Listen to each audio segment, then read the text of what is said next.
अगदी साध्या सोप्या पद्धतीने परफेक्ट असं प्रमाण घेऊन आज आपण 1 किलो मैद्यापासून शंकरपाळी बघणार आहोत। शंकरपाळी तेलामध्ये विरघळू नये किंवा कडक होऊ नये, एकदम बिस्किटासारखी खुसखुशीत व्हावं याच्यासाठी काही टिप्स सांगितले आहेत आणि परफेक्ट असं प्रमाण सांगितलेलं आहे। त्याच्यामुळे व्हिडिओ शेवटपर्यंत नक्की बघा।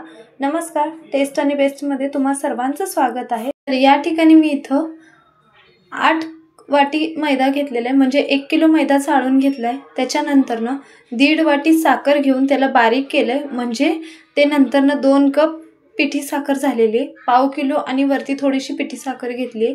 1 कप दूध घेतले, म्हणजे पाव लिटर दूध आहे। 1 कप तूप घेतलंय, म्हणजे पाव किलो तूप आहे।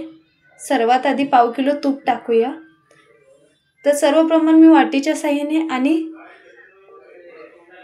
ग्रॅम मध्ये पण सांगितलेलं आहे। 1 वाटी तूप, त्याच्यानंतरनं 1 वाटी दूध टाकायचं आहे। त्याच्यामध्येच तूप आणि दुधाचं प्रमाण सम घेऊन त्याच्या डबल म्हणजे 2 वाटी पिठी साखर टाकलेली आहे। एखादी उकळी आणू द्यायचं आहे। गॅस बंद करूया आणि त्याच्यानंतरनं हे परातीमध्ये काढून घेऊया। याच्यामध्ये आपण जे 1 किलो मैदा चाळून घेतलाय तो मैदा टाकायचा आहे आणि घट्ट असं पीठ मळायचं आहे। शंकरपाळी करताना नेहमी जेवढं दूध आणि तूप घेतलंय त्याच्यामध्ये जेवढा मैदा बसेल तेवढा मैदा टाकून घट्ट असं पीठ मळायचं आहे। अशा प्रकारे एकदम सॉफ्ट असं पीठ मळायचं आहे।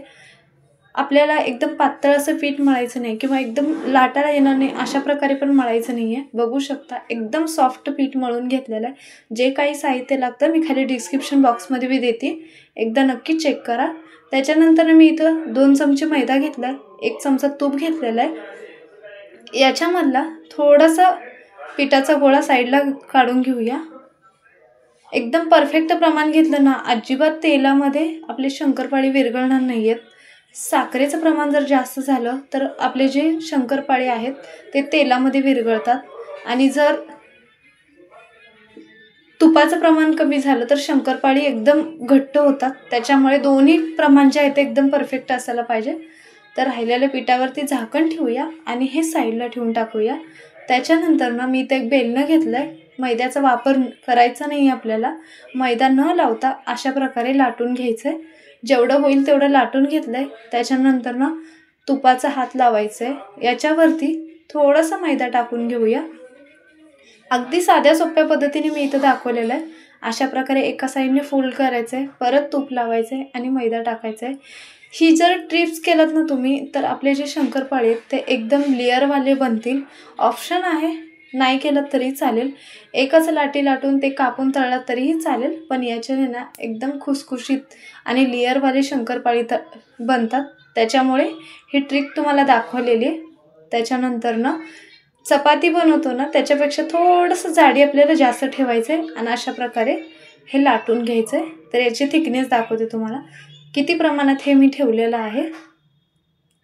तर याच्या साईडचे जे कडा असतात ते काढून घेऊया, जेणेकरून व्यवस्थित असे चौकोन शंकरपाळी आपले तयार होतील। तर हे काढून घेते। तर अशा प्रकारे काढून घ्यायचं आहे। याच्या आधी पण मी शंकरपाळीचा रेसिपीचा व्हिडिओ अपलोड केला आहे, तो पण एकदा नक्की चेक करा, पण तो वाटीच्या प्रमाणात दाखवलेला आहे। हा मी तुम्हाला किलोच्या प्रमाणात आणि वाटीच्या प्रमाणात दोन्ही पण दाखवलेला आहे। त्याच्यानंतर अशा प्रकारे चौकोन असे कट करून घ्यायचे। तर अशा प्रकारे तयार करून घेतलेले आहेत। हे सर्व आपण एका प्लेटमध्ये काढूया आणि आता तेलामध्ये तळण्यासाठी घेऊया। तेल एकदम कडकडीत गरम करायचं आहे। गॅस लो फ्लेमवरती ठेवायचं आहे। तर बघू शकता तळून एकदम वरती आलंय, म्हणजे तेल बरोबर गरम झालंय। तर याच्यामध्ये थोडे थोडे करून सर्व शंकरपाळी जेवढे बसतील तेवढे आपण सोडणार आहोत। गॅस पूर्णपणे लो फ्लेमवरतीच ठेवायचा आपल्याला आणि एखादा मिनिटभर अजिबात ह्याला झाऱ्या वगैरे लावायचं नाही, नाहीतर शंकरपाळी जे आहेत ते तेलामध्ये सुटले जातात किंवा पदर सुटले जातात। तर एखादा मिनिटभर झाल्यावर अशा प्रकारे झाऱ्याच्या साहाय्याने याला मोकळं करायचं आहे। एक 2 ते 3 मिनिटं झालेले आहेत। कलर चेंज व्हायला लागलाय, कारण तेल व्यवस्थित गरम होणं खूप इम्पॉर्टंट आहे।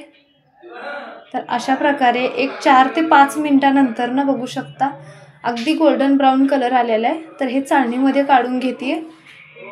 बघू शकता कशा प्रकारे लेयर वगैरे आलेले आहेत, छान असे पदर सुटलेले आहेत त्याला।